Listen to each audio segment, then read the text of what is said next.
Acura NSX. 3 electric motors, twin turbo V6, 9-speed dual clutch transmission. I have to say, when I heard about this car years ago, I was actually really excited to get my hands on a hybrid supercar that wasn't $1 million like the McLaren P1 or even more with the LaFerrari and the 918 Spider. Now, that NSX came with a bunch of delays and a lot of cars just started moving along. When the car finally came out, I felt like it was a little behind. I saw low 11s from this car in the quarter mile, not that great of track times. And honestly, you know, my old Nissan GTR that I had from 2013 was running 10.8s in the quarter mile 6 years ago. So after a few races with the NSX finally showed up, I raced the Tesla P100D, the Tesla Model X. I was just out in Vegas and actually raced the NSX versus the Lamborghini Huracan, also against the Nismo GTR. And I drove that car for 3 days out in Vegas, and I gotta admit I was fairly impressed with the car. It felt quicker than I had seen previous times for.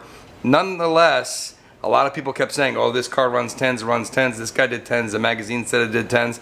I never personally saw 10s, never saw a 10-second run actually at the drag strip.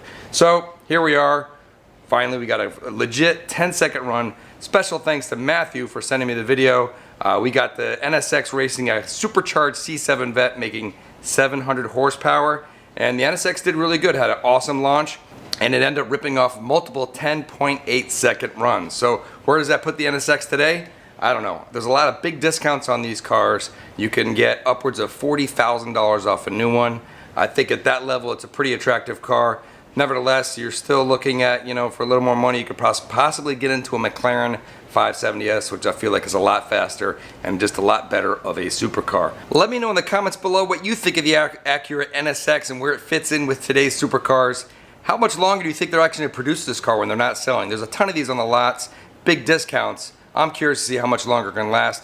In my opinion, with the Acura NSX, if you're going to have 3 electric motors, a 9-speed transmission along with a twin turbo V6, you should really be performing almost at hypercar levels with that kind of technology. Nissan GTR with just a V6 twin turbo running the same times, why do you need all that extra technology in that car for just more things to go wrong? I feel like the NSX really needs to bump up the game with all that technology and bring that electric power and really make a difference in performance. Eventually Nissan hopefully will come out with their hybrid GTR, and when that happens I think we're talking 800 horsepower. That thing's gonna really kick ass, and I hope they bring it out because I'll be in a first in line to buy it. So enough talk, let's roll the footage.